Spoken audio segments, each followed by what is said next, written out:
iman percaya kita, sama-sama kita katakan dalam nama Tuhan Yesus.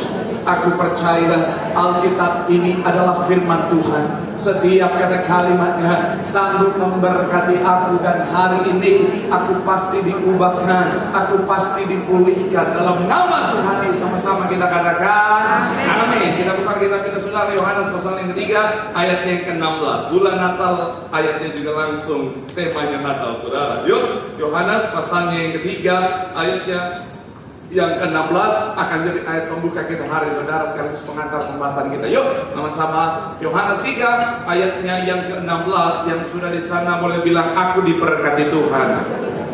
Yuk, sama-sama kita baca Alkitab kita 3. Ya, karena begitu besar kasih Allah akan dunia ini, sehingga Ia telah mengaruniakan anaknya yang tunggal, supaya apa? Melainkan, sekali lagi saudara 3. Ya, karena begitu besar kasih Allah akan dunia ini, sehingga Ia telah, supaya apa?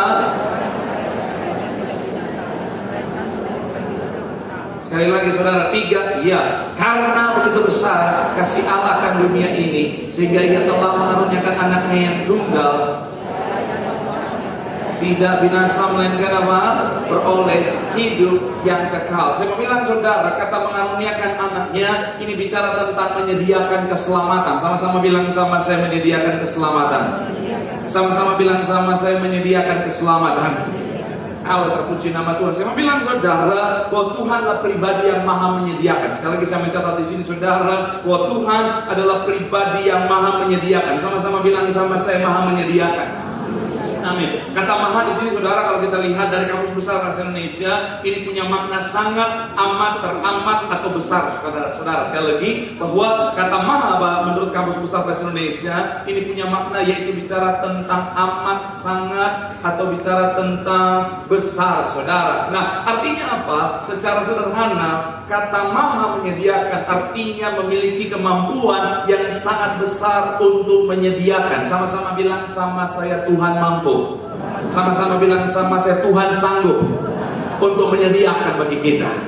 Amin. Kita buka Kejadian 22 ayat 14. Kejadian pasal yang ke-4 22 ayatnya yang ke-14. Kita akan baca sama-sama saudara. Kejadian pasalnya yang ke-22 ayat 14. Yang sudah di sana boleh bilang aku diberkati Tuhan.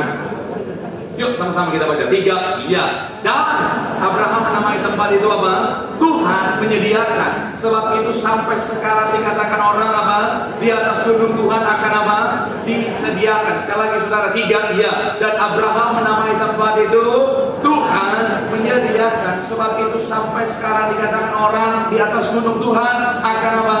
Disediakan. Dalam terjemahan King James Version saudara bilang begini saudara, and Abraham called the name of that place Jehovah Jireh. Jadi digunakan kata Jehovah Jireh. Kata Jehovah Jireh itu saudara adalah bahasa Ibrani Yehovah Yireh saudara, yaitu terdiri dari dua suku kata. Ini nama Allah yang sekali lagi saudara berdasarkan sifatnya yang maha menyediakan. Sekali lagi Jehovah Jireh adalah salah satu dari nama Allah berdasarkan sifatnya yang maha menyediakan. Jireh atau Yireh adalah punya makna dua kata, dua suku kata saudara, Yir dan Tuhan melihat dan Tuhan menyediakan saudara. Dan kenapa sekali lagi saudara Tuhan diberi gelar atau Tuhan menggelar dirinya sebagai Jehovah Jireh? Karena dia memang adalah Tuhan yang menyediakan. Katakan amin.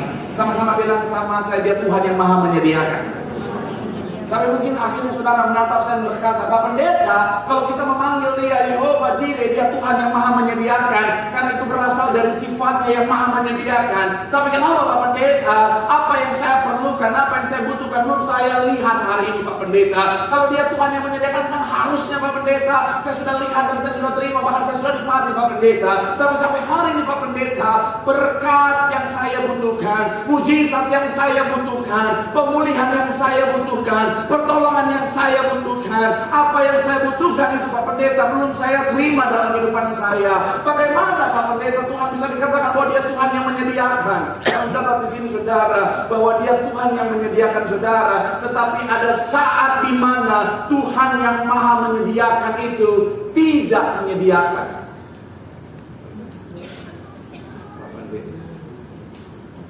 Baru masuk awal bulan, kalimatnya udah bikin dia. Haleluya. Kemarin akhir bulan komplain khotbah berat. Karena awal bulan saya percaya pas untuk khotbah yang berat-berat. Karena baru gajian, baru THR datang. Jadi pikiran mikir, oh belum ya udah ya udah saya ganti khotbah saya. Oh enggak lah. Saya mau bilang sekali lagi saudara, ada saat di mana Tuhan yang maha menyediakan itu tidak menyediakan. Artinya apa saudara? Saya mau bilang saudara, maha menyediakan soal kemampuan dalam menyediakan. Tetapi ada saat di mana Tuhan yang mampu sebenarnya menyediakan itu saudara, dia tidak menyediakan bagi setiap kita. Tentunya ada dasar, ada tujuannya saudara. Itu sama-sama kita akan bahas supaya apa saudara? Supaya ketika saudara dan saya diperhadapkan pada situasi kondisi di mana Tuhan sepertinya tidak menyediakan atau belum menyediakan bagi setiap kita, saya mau bilang saudara, kita tetap punya pemahaman yang benar sehingga kita tidak negatif thinking sama Tuhan, sehingga apa kita tahu bagaimana merespon dengan benar saudara. Doa saya hari firman Tuhan hari ini, saudara saya akan punya pemahaman yang benar sehingga apa saudara, kita melihat penyediaan Tuhan yang sempurna dalam kehidupan setiap kita. Tepuk tangan yang paling meriah dulu buat Tuhan. Haleluya. So, firman hari saudara adalah bicara tentang Tuhan yang maha menyediakan, yang tidak menyediakan. Sekali lagi sama-sama bilang sama saya, Tuhan yang maha menyediakan. Sama-sama bilang sama saya, yang tidak menyediakan. Haleluya. Kapan Tuhan yang maha menyediakan itu tidak menyediakan bagi setiap kita? Yang pertama saya mencatat berbicara tentang ketika itu bukan untuk kita. Sama-sama bilang sama saya, ketika bukan untuk kita. Sama-sama bilang sama saya, ketika bukan untuk kita. Amin. Kita buka Yeremia 29 ayat 11 saudara. Yeremia pasal yang ke-29 ayat yang ke-11. Sama-sama kita baca. Yeremia 29 ayat 11. Saya percaya banyak yang hafal ayat ini tanpa perlu lihat ayatnya. Yuk sama-sama kita baca. Yeremia 29 ayat 11. Yang sudah di sana boleh bilang aku diberkati. 3. Ya. Sebab demikianlah, yaitu rancangan damai sejahtera, bukan rancangan kecelakaan, untuk memberikan kepadamu apa? Sekali lagi saudara, 3. Ya. Sebab aku ini mengetahui rancangan-rancangan apa yang ada padaku mengenai kamu. Demikianlah firman Tuhan, yaitu rancangan damai sejahtera, bukan rancangan kecelakaan, untuk memberikan kepadamu hari depan yang penuh dengan Roma 8 ayat 8. Roma 8 ayat 28. Sama-sama. Roma 8 ayatnya yang ke-28. Ini juga salah satu ayat hafalan yang saya percaya banyak jemaat yang sudah hafal tanpa baca. Sudah di luar kepala, saking di luarnya hilang entah kemana. Iya. Sama-sama kita baca. 3. Iya. Kita tahu sekarang bahwa Allah turut bekerja dalam segala sesuatu untuk mendatangkan kebaikan bagi mereka yang mengasihi Dia, yaitu bagi mereka yang terpanggil sesuai apa? Sekali lagi 3. Ya. Kita tahu sekarang bahwa Allah turut bekerja dalam segala sesuatu untuk mendatangkan kebaikan bagi mereka yang mengasihi Dia, yaitu apa? Saya mau bilang saudara, Tuhan menyediakan yang terbaik, katakan amin. Karena Dia Bapa yang baik, Dia mau saudara dan saya menerima yang terbaik. Bapa yang jahat saja tahu memberi apa yang terbaik buat anaknya, apalagi Bapa kita di surga, Dia Bapa yang baik. Tapi sekali lagi saya mau bilang saudara, seringkali karena sekali lagi Dia Bapa yang baik yang menyediakan apa yang baik bagi setiap kita, seringkali kita tidak melihat penyediaannya. Kenapa? Karena apa yang kita harapkan Tuhan sediakan adalah bukan yang terbaik bagi setiap kita. Sekali lagi saudara, seringkali kita tidak melihat penyediaan Tuhan karena apa yang kita harapkan untuk Tuhan sediakan bagi setiap kita itu bukan terbaik bagi setiap kita. Hikmat kita sebagai manusia terbatas, betul ya? Kadang-kadang apa yang kita pikir baik belum tentu benar-benar yang terbaik buat setiap kita. Shalom anak muda. Ada banyak anak muda, apalagi yang wanita. Shalom anak muda yang wanita. Ada banyak di antara mereka punya pemikiran yang terbaik menjadi suami mereka adalah anggota BTS. Iya kan? Tapi apakah itu yang terbaik buat mereka? Mama-mama langsung bilang tidak. Karena memang tidak. Kau bisa bayangkan, kau bawa calon menantu ke mama orang Korea. Terus yang pertama dia nggak hidup dalam Tuhan. Yang kedua bahasanya berbeda. Pak, kenalkan dari Korea. Limin Central Park. Masih saudara sama Bekasi Cyber Park. Anyong, baru datang udah bilang mama monyong. Yang ada mamamu dalam tinggi. Bolong batuho. salah. Saya lagi belajar itu lagu. Hah? Oh iya itu. Itulah itu. Maklum mata kawe. Saya mau bilang sekali lagi saudara. Kadang-kadang dalam kehidupan setiap kita, apa yang kita pikir baik belum tentu yang terbaik bagi setiap kita. Tapi kalau yang Tuhan tahu itu yang terbaik, itu pasti yang terbaik, katakan amin. Coba kita buka Yesaya 55 ayat 8 sampai 9. Yesaya pasal yang ke-55 ayat yang ke-8 sampai ayat yang ke-9. Sama-sama kita baca saudara. Yuk, yang sudah di sana Yesaya 55 ayat 8 sampai 9, yang sudah di sana boleh bilang aku diberkati Tuhan. Sama-sama kita baca 3. Ya, sebab bukanlah rancangan dan jalanmu bukanlah jalanku, demikianlah firman Tuhan. Seperti tingginya langit dari bumi, demikianlah tingginya jalanku dari jalanmu. Dan sekali lagi saudara 3, ya, sebab rancanganku bukanlah rancanganmu dan jalanmu bukanlah jalanku, demikianlah firman Tuhan.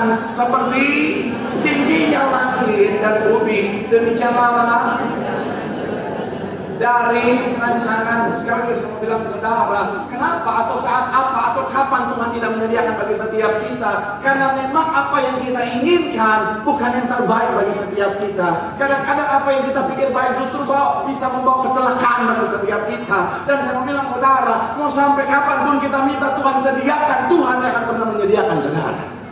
Saya mau bilang saudara, anak saya belum 2 tahun, sekalipun dia jungkir balik minta minuman soda susu, sekalipun dia mau salto, saya akan kasih buat dia. Ya, nangkap ya. Sekalipun dia mau ayam dikasih, papi soda susu, nggak akan saya kasih. Kenapa? Karena kenapa? Oh, Pak, lihat anak saya dari itu udah minum tuak darah ya. Nanti bapaknya yang perlu diurangi kalau begitu ya. Tapi sekarang saya mau bilang saudara, contoh lebih ekstrim lagi. Anak saya belum 2 tahun. Sekalipun dia mau joget apete.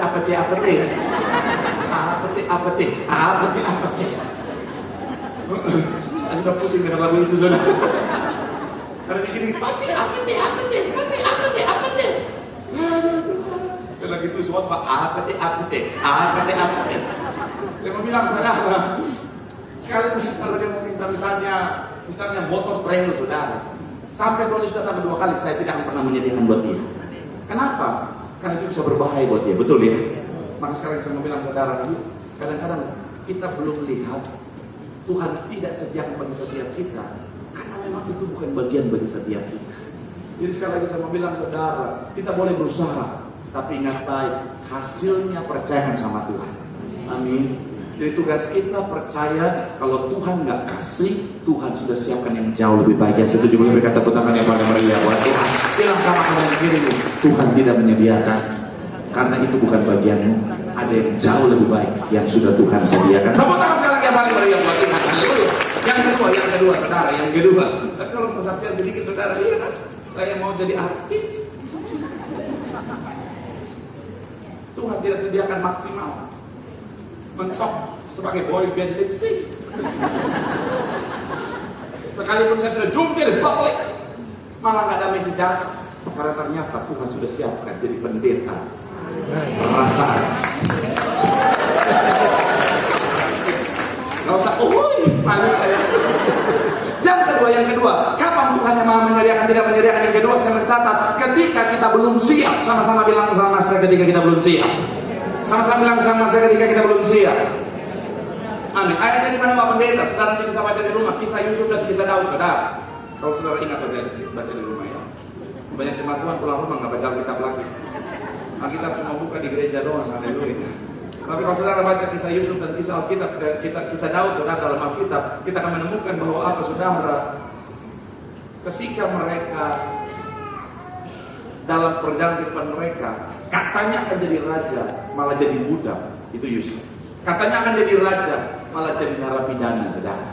Katanya ketika Daud, katanya akan jadi raja, malah jadi target untuk dihabisi raja. Salomo, saudara. Saya mau bilang sekali lagi, saudara, sepertinya Tuhan tidak menyediakan. Tapi saya mau bilang, saudara, Tuhan tidak sediakan saat itu karena apa? Karena mereka belum siap, saudara. Tuhan mempersiapkan mereka dulu. Makanya kalau saudara baca Alkitab, beberapa referensi mencatat Yusuf saat diberi mimpi itu 17 tahun, saudara. Tetapi ketika dia jadi raja di Mesir, usia 30 tahun. Jadi 13 tahun Yusuf itu dipersiapkan, saudara. Daud diurapi ketika Samuel datang ke rumahnya. Beberapa referensi mencatat ketika Daud kira-kira usianya 13 tahun, saudara. Dan dia menjadi seorang raja diurapi Samuel lagi, saudara, ketika dia berusia 30 tahun, saudara. Artinya apa? 17 tahun Daud ini dipersiapkan, saudara. Artinya apa, saudara? Kalau Tuhan belum sediakan, kalau Tuhan tidak sediakan pada saat yang kita mau, saya mau bilang, saudara, artinya apa? Belum waktunya Tuhan, saudara. Belum siap kita menerima. Kalau karena sesuatu yang belum siap kita terima saat kita belum siap, justru malah bisa membahayakan setiap kita. Sekalipun itu baik, tapi kalau misalnya kita terima saat kita belum siap, justru bisa sangat berbahaya bagi setiap kita, saudara. Kamu bilang, saudara, sederhana. Anak saya tadi, anak usia 2 tahun dikasih kontrol trail, bisa sangat berbahaya. Ada banyak orang, saya suka partner di rumah tangga, saudara. Ada banyak suami-suami ketika diberkat besar, ketika dia mati bisa lupa istri, betul tidak? Ada banyak istri-istri ketika diberkati dalam berkat besar bisa tinggalkan suami, betul tidak? Tadi aja suami, betul. Pas balik itu, saya bilang, saudara, segala sesuatu ada waktunya Tuhan. Dan saya mau bilang, saudara, ada banyak pendeta mungkin dengan fokus pada sabar, dan sabar. Ya, itu baik, itu perlu, itu wajib.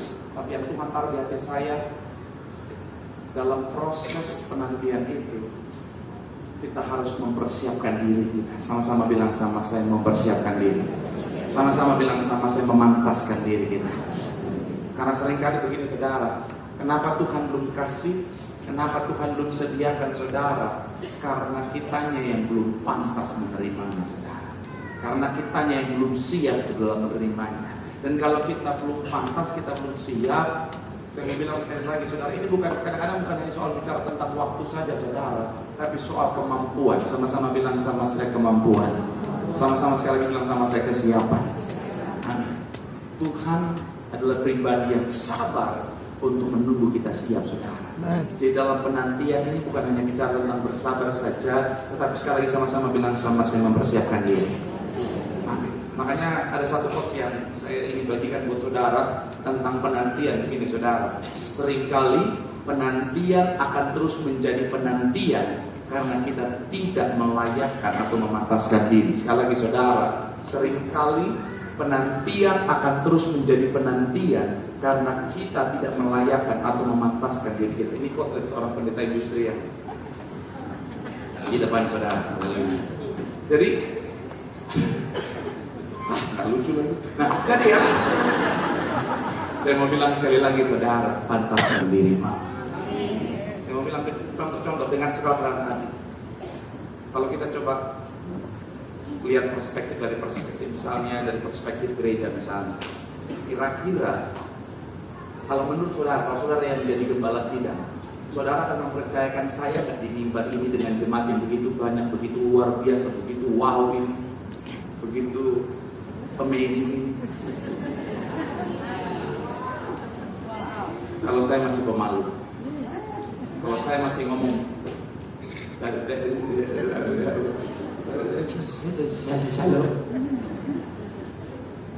kalau saya masih mau gerak aja, saya udah keringet dingin, saudara. Baru maju saya udah pingsan. Saudara akan percayakan saya tapi tidak di sini. Nah, kenapa? Karena saya belum layak, saudara. Jujur, seorang Marcel adalah seorang yang introvert. Betul. Kok nggak percaya sih? Ya memang saya tahu, sekarang saya udah nggak tahu malu, oke, fine. Tapi saya dulu tuh pemalu banget. Saya dilihat orang aja saya kuncup, saudara. Betul, saya dulu pemalu banget, udah ampun, saudara. Tetapi saya nggak pernah, saudara. Ya sebelum jadi boyband pemalu. Tapi kan saya kan jadi MC dulu baru jadi boyband, saudara. Tapi begini ya, pada saat itu, saudara, tahun 2009, saya itu susahnya minta ampun, saudara. 2008, 2007, 2008, 2009 udah ikut Tuhan. tetapi lapar juga, kesusahan juga. Ada saat dimana saya menderita juga, saudara. Tapi pada saat itu ada tawaran untuk apa, saudara? Jadi MC Swiss 17 itu berdiri di depan banyak anak 17 tahun, harus ngomong, harus lucu, saudara. Saya mau bilang, saudara, apakah saya mampu dengan latar belakang saya seorang introvert? Nah, tapi karena memang cuma itu pilihannya, saya lakukan, saudara. Saya belajar, saya memantaskan diri saya untuk berdiri jadi seorang pengurus. Dan akhirnya apa? Karena itu yang saya perlu lakukan, saya latih terus. Saya kurang malu gimana? Putusin dulu. Dan akhirnya saya mampu jadi suka, saudara. Saya terinspirasi satu kalimat, satu quote dari Dato Sri Tahir. Dia seorang yang selalu masuk di 10 besar orang terkaya di Indonesia, saudara. Terakhir saya cek dia orang terkaya nomor 10, saudara. Kekayaannya kalau beli itu satu ruangan ini garing. Dia bilang begini, saudara, level terendah orang atau manusia adalah mereka yang hanya melakukan apa yang mereka suka. Tapi level tertinggi seseorang adalah orang yang melakukan semuanya dengan tanggung jawab. Artinya apa? Orang yang hebat bukanlah orang yang melakukan yang dia suka, tapi orang yang mampu melakukan semuanya dengan baik sekalipun dia tidak suka. Kenapa? Karena tanggung jawab, karena memang itu perlu dilakukan. Saya mau bilang sekali lagi, saudara, suka nggak suka, lakukan bagianmu untuk memantaskan dirimu, untuk mempersiapkan dirimu. Supaya apa? Ketika kau siap, maka Tuhan pasti akan menyediakannya bagimu. Tepuk tangan yang paling meriah buat Tuhan. Bilang sama kanan kiri, bersabar dan pantaskan dirimu. Tuhan pasti menyediakan bagimu. Tepuk tangan yang paling meriah buat Tuhan. Yang ketiga, saudara, apa atau kapan Tuhan yang maha menyediakan tidak menyediakan? Yang ketiga, ketika iman dan kesetiaan kita sedang dilatih. Sama-sama bilang sama saya, ketika iman. Sama-sama bilang sama saya, kesetiaan kita. Sama-sama bilang sama saya, sedang dilatih. Coba kita buka Yakobus 1 ayat 2 sampai 3. Yakobus 1 ayat 2 sampai ayat yang ketiga. Sama-sama kita baca. 3. Iya, saudara-saudaraku, anggaplah apa? Dalam berbagai-bagai pencobaan. Yang selanjutnya yang ketiga dikatakan apa?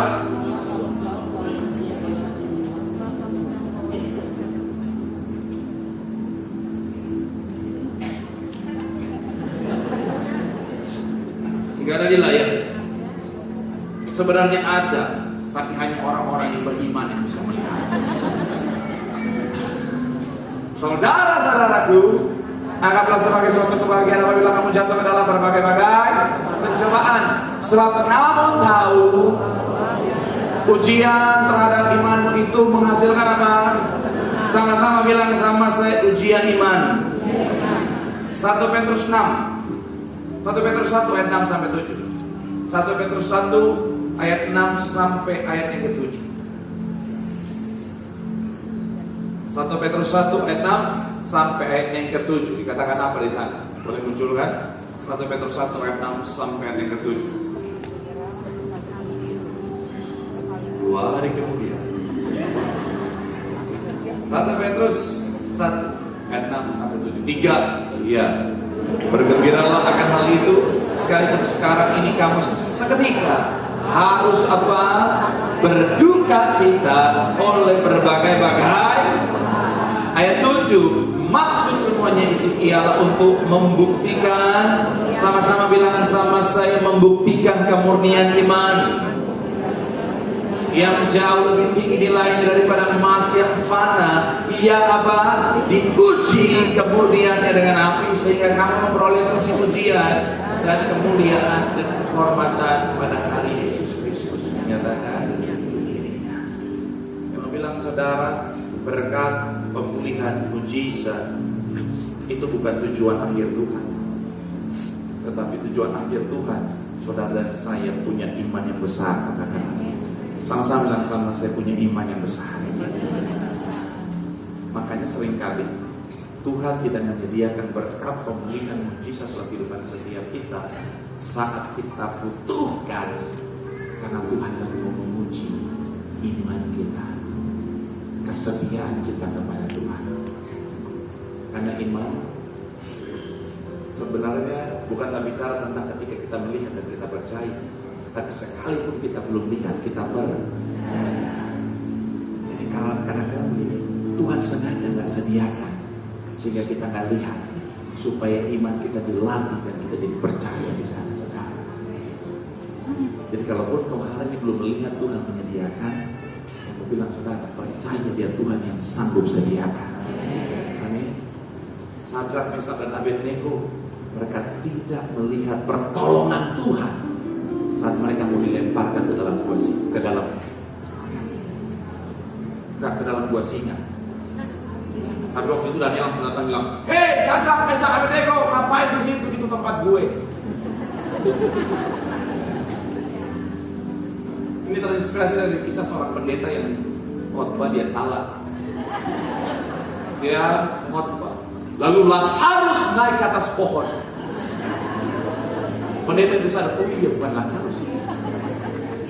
Tiba-tiba Sakeus datang dan berkata, Lazarus ngapain di situ? Itu tempat gue.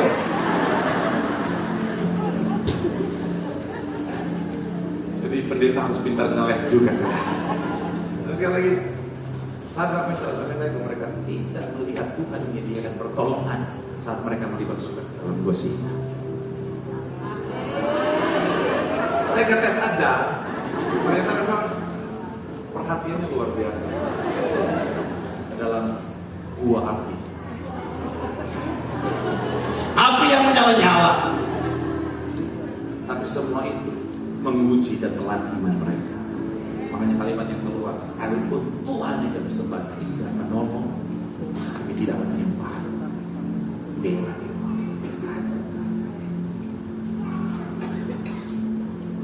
ending yang kuat saja.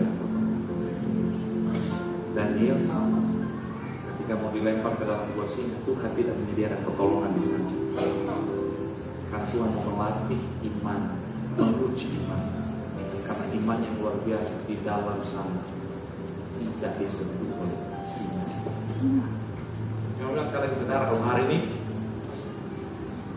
saudara belum melihat Tuhan menyediakan, karena Tuhan mau melatih iman. Oleh sebab itu pastikan kita tetap menjaga iman kita. Sekalipun kita belum lihat, tetap punya iman yang besar, maka kita akan melihat. Kemudian tetap setia. Nah, ada banyak orang Kristen ketika dia belum lihat Tuhan menyediakan berkat pemberian mujizat dalam hidupnya, dia berpikir untuk tinggal di Tuhan. Dia berpikir ngapain aku ke Tuhan, toh sama aja, aku nggak sembuh juga, toh sama aja, aku nggak pulih juga, toh sama aja, aku tetap miskin juga. Ngapain itu Tuhan? Saya mau bilang saudara, tetap setia sama Tuhan. Seperti yang saya bilang tadi, saya ngalamin kejamnya ibu kota lebih kejam daripada ibu tiri Josia.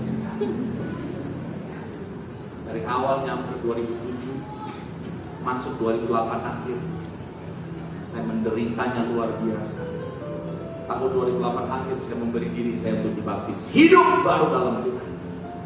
Tapi ketika saya hidup baru dalam Tuhan, apakah tiba-tiba semuanya langsung berkelimpahan? Tidak. Justru saat saya ikut Tuhan, malah kelaparan, malah bertahan hidup dengan air keran hari-hari, saudara. Orang lain makan, saya minum air keran.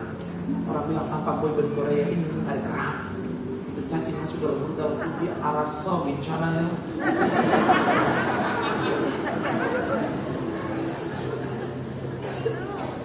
Tetapi kesetiaan saya itu, tetapi karena saya tetap setia dalam Tuhan, perlahan tapi pasti penyediaan sempurna. Yang bilang sekali lagi saudara, tetap setia.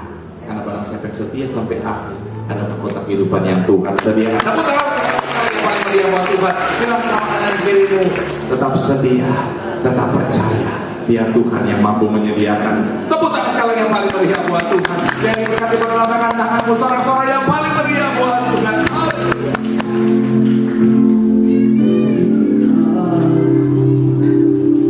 Lihat hatiku, apakah ku sungguh mengasihimu, Yesus, Kau yang Maha Tahu.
Firman Tuhan katakan setiap kita bahwa Dia Tuhan yang maha menyediakan bagi setiap kita.